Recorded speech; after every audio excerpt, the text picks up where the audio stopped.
A successful financial manager's life is upended when a new coworker develops an unhealthy obsession with him. The Charles family moves into their new home, and as the couple, Derek and Sharon, explore the house, their 2-year-old son, Kyle, sleeps in the living room. They reach the attic, where Derek warns his wife about the weak flooring. Then they enter the master bedroom and notice the mirrored ceiling, which doesn't suit Sharon's taste. The next day, the movers arrive with their furniture, and while Sharon stays home, Derek drives to work. In the elevator, he meets the beautiful Lisa Sheridan, who steals glances at him. The woman starts a conversation by introducing herself as a temporary employee or a temp in his office. She accidentally drops her things on the floor and bends over suggestively, and the man can't help but sneak a peek. Being a gentleman, Derek chooses to ignore it and helps her out. When they arrive at their floor, they exchange seemingly harmless, flirtatious banter, so Patrick, his secretary, warns Lisa that Derek is married. In a meeting, Derek shares that he successfully struck a deal with an important client, impressing his boss, Joe Gage, and co-manager, Ben. At the end of the workday, Ben tries to invite Derek to a basketball game, but the man declines because they just moved houses and he wants to help his wife. On his way out, Lisa bids him farewell. Then, the woman searches for her boss's information on the work computer. The following week, Derek notices Lisa is sitting at Patrick's desk, confusing him. He asks Marge, another secretary, where he is. The employee explains that Patrick is out sick with the stomach bug, hence Lisa taking over his responsibilities temporarily. So, he calls her to his office to take notes while he enumerates the routine work Patrick normally does. Lisa does an excellent job and says that she already knows about his Monday routine of having flowers delivered to his wife, and that he likes his coffee with 2 sugar cubes. Later, while on a call with Sharon, Derek hears a clicking noise and suspects Lisa listening in on the conversation. He peeks out onto the secretary's desk, but is startled when the woman appears and asks him if he needs anything. That night, the couple talks about Sharon's desire to go back to school, but he insists that he's more than capable of providing for the family. However, the woman is adamant about finishing her education. Then, his wife asks why he didn't call her back, which confuses the man. He realizes that Lisa messed up when relaying the message when she told him that Shannon called. She asks him if his temporary secretary is attractive, and he says she's plain looking. Annoyed, Sharon tells him to replace the secretary, which the man agrees to do.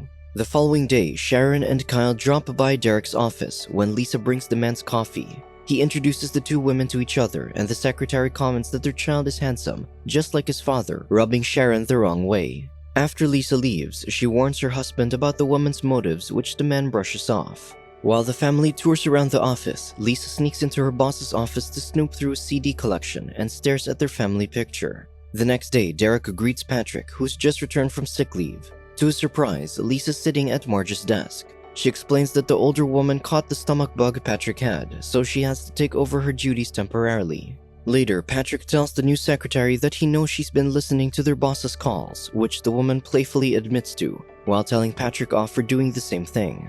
To learn more about in-office gossip, Lisa invites her fellow secretary out for drinks, which he agrees to. At lunch, Derek walks in on Lisa crying in the office pantry. The woman apologizes for her state, but he empathetically sits beside her and offers to talk about her troubles. The woman says she just broke up with her boyfriend, so Derek reassures her that she'll find someone better soon. She says all she wants is a perfect relationship like the one he has with Sharon, but he says that they have their own problems just like every couple. To make her feel better, he says that if he were single, he'd ask her out, lifting the secretary's spirits. Moments later, Ben arrives, interrupting their conversation. The co-manager asks if there's anything going on between him and the temp, but Derek assures him that he was only helping her out with a relationship problem. Later that day, the man receives a thank you letter from Lisa, which includes a CD from his favorite musical artist, which she figured out when she saw his CD collection days earlier. Before the office Christmas party, Derek is enjoying his meal at a restaurant when Lisa joins him, wearing a form-fitting black dress. When the meal ends, she orders a dirty martini for each of them, despite the man declining the drink initially. At the party, Derek dances with Marge while Lisa watches on. The woman cuts into their dance and gyrates close to his body. They end up under the mistletoe, and so before things get out of hand, Derek decides to leave the party, stating that he's had enough to drink. He enters the men's room and Lisa follows him inside. She corners him in a stall and starts kissing and inappropriately grabbing his body. However, the man firmly tells her to stop and pushes her away. Troubled by the incident, the man leaves the party and drives home. He stops by his son's room before laying beside his wife and tells her nothing notable happened at the party. The following day, Derek avoids Lisa, who seems unaffected by the awkward encounter the night before. After work, the man gets in his car but is shocked when Lisa suddenly enters the vehicle. The woman apologizes for her actions and he tells her that they should just forget about everything. All of a sudden, she takes off her coat to reveal that she's only wearing undergarments. Her inappropriate actions causes Derek to push her out of his car, angering the woman. When he gets home, he's about to tell his wife everything that's happened. However, Sharon just got off the phone with her sister whose husband just cheated on her, and Derek senses that it isn't the right time to tell his wife about Lisa. The man decides to report it to Human Resources, but Hank informs him that Lisa resigned, much to the man's confusion and relief. Soon, Derek celebrates Christmas with his family, convinced that his problem is behind him. After attending a New Year's Eve party with his wife, the man receives an email from Lisa that opens multiple windows on his computer, all showing the same provocative picture of the woman. Alarmed, Derek closes all the windows just in time before Sharon returns from the bathroom. Days later, Derek joins a work trip to a conference with his colleagues. While enjoying drinks by the pool with his friends, a waitress brings Derek a dirty martini that a woman by the bar ordered for him. He looks over and sees a woman in a red dress, suspecting it might be Lisa. Moments later, he steps away from his friends to call his wife. Suddenly, Lisa walks towards him, prompting him to end the call with Sharon. The man confronts his stalker, who says she quit her job because she thought the only reason they couldn't be together was because they worked in the same office. The man clarifies that he's happy with his marriage and would never cheat on his wife, unaware that Lisa spiked his drink. As she leaves, she tells him her room number, and the man reacts in disgust. Later, the man stumbles back to his room due to the substance the woman sprinkled into his drink. Moments later, Lisa enters his room and forces herself on him.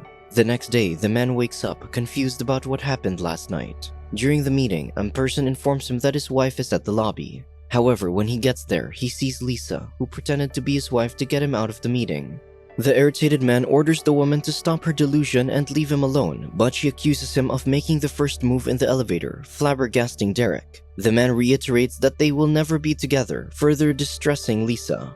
After the meeting, Derek returns to his room and finds an unconscious Lisa on his bed next to an empty medicine bottle. The man has no other choice but to call for an ambulance. Later, Sharon can't reach her husband's phone, so she calls Ben, who tells her there was an incident at the hotel and that Derek is in the hospital. Soon, Sharon arrives at the hospital and asks her husband what happened. Then, Detective Monica Reese asks to speak to Derek about the nature of his and Lisa's relationship, so he has no choice but to divulge everything that's happened in the last 2 weeks to his wife. Furious, Sharon can't fathom that her husband kept secrets from her, and she refuses to believe his words, even if he insists that nothing ever happened between him and the secretary.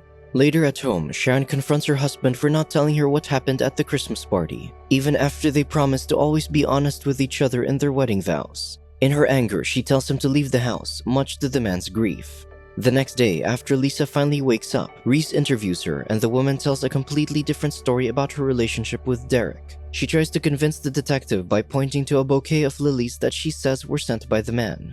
However, the detective thinks her story is inconsistent when she speaks to Derek in his office and informs him that Lisa's sister took her back to San Francisco. In the following days, Derek and Sharon try co-parenting Kyle. Eventually, the couple reconciles just in time for his birthday and go on a date, leaving their son with a babysitter. In the restaurant, the man tells his wife that he misses her, he wants to fix their relationship, and promises to support her studies.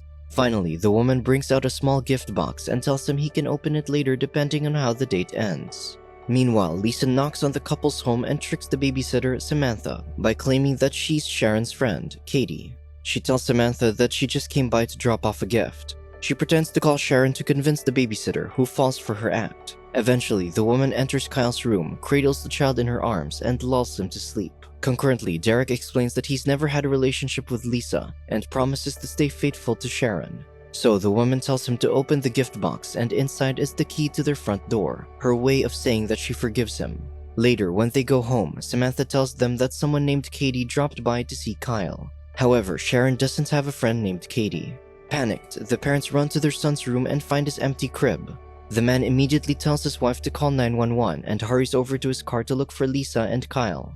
To his relief, he finds his son in the back seat with a lipstick mark on his forehead. After taking Kyle to the hospital, Detective Reese arrives to oversee the situation. Enraged, Sharon asks why the crazed woman is back when the detective told them that she's in San Francisco. Reese apologizes and tells Derek to upgrade their home security system while the authorities investigate Lisa's whereabouts. Later, the couple return home to find that Lisa had trashed their bedroom. Derek immediately calls the detective to report what happened. Sharon sees their family picture with her face torn off on the bed, indicating that Lisa wants to replace her as Derek's wife and Kyle's mother. Tired of the mad woman's shenanigans, Sharon leaves the secretary a voice message to stop messing with her family. Later, the men who installed their security system teach them how to arm the locks using the keypad. In the ensuing days, Derek chooses to sleep in the living room to keep his family safe. One afternoon, Lisa calls Patrick, and the gossipy secretary divulges that the couple is attending Sharon's parents' anniversary party that weekend. He informs her that Sharon is leaving today, and Derek will follow tomorrow morning. After waiting outside the couple's house, Lisa breaks in when she sees Sharon leave. However, the mother returns to the house when she realizes she forgot to activate the alarm. Meanwhile, Lisa is busy decorating the bed with rose petals before changing into a jersey shirt. Unbeknownst to her, Sharon is downstairs and she hears Lisa pop open a champagne bottle. The wife slowly creeps up the stairs and catches Lisa on the bed. The crazed woman tries to paint a picture of hers and Derek's relationship, stating that it must be hard for the wife to accept that her husband fell out of love with her. Sharon thinks she's delusional and is about to push the panic button on the security keypad. However, Lisa attacks Sharon with kicks and almost bashes her with a lamp. Meanwhile, Derek is getting worried because his wife isn't picking up her phone. When he calls the house, Lisa answers and calls out the man's name, who is shocked and confused that she's inside his house. Sharon snatches the phone away and tells her husband she'll call him later, before proceeding to beat up the crazed woman like a rag doll. Lisa tries to fight back and choke Sharon, but both women fall down the stairs. Meanwhile, Derek drives home and calls Detective Reese, informing her of the emergency. In the house, Lisa is able to flee from Sharon and hide in the attic. However, the mother follows after her and the two women continue their fight. With an idea in mind, Sharon lures the lunatic into the weak spot of the attic floor by taunting her. Eventually, Lisa falls and breaks through the floor but is able to hold onto the edge. Feeling pity for the woman, Sharon holds out her hand for her to grab. However, Lisa tries to pull her down, so the mother pries her hands off. The delusional woman falls off the ceiling but manages to grab the chandelier. Seconds later, she loses her grip and falls onto the glass table. The woman survives, but the loosened chandelier falls and crushes her, leading to her demise. Soon, Reese and Derek arrive with the authorities, and the worried man embraces Sharon, who tells him that their nightmare is finally over. Subscribe to watch more videos like this, turn on notifications and leave a like to help the channel out. Thank you for watching.